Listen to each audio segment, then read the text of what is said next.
yeah? A lot of people are afraid to use the word black. It's okay to describe me as being black. That's how I would like to be described. We should all understand we are the same people, and we should allow ourselves to respect that and understand that.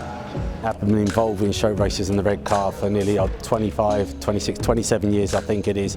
When any of these events come up that I'm able to attend, I like to come along. I like to sit and listen to the young people to hear what they have to say.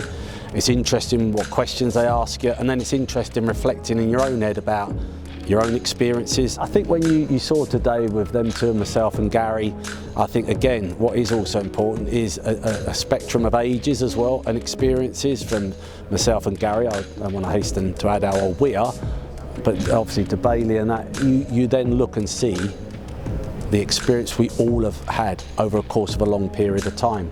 But I think to see the two young players come, I call them young, so they're a lot younger than me, come in, you can see how enthusiastic the people were. They probably looked at me and Bennett and weren't quite convinced that us two were footballers once like that.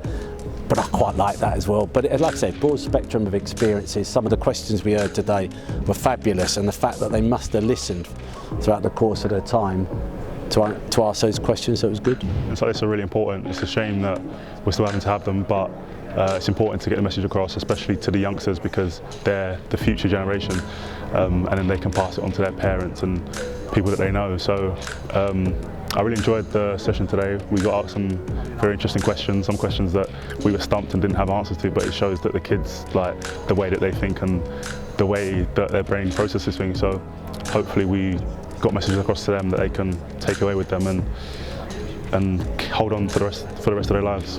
I think, you know, we hand over the baton as we get older, don't we, to the next generation of young inspiring people, and I think you saw the amount of kids here today getting educated around racism and what Show Racism Red Card has been doing in schools, in football and in sport. I think it's taken, you know, it's come a long way. Obviously still got a long way to go on tackling racism, but I think the education around it is important, that we are educating and putting the time and effort into the next generation, not just in showing racism Red Card, but in all walks of life, and you know, creating a better life for our futures, for these kids' futures, like people before us did for us.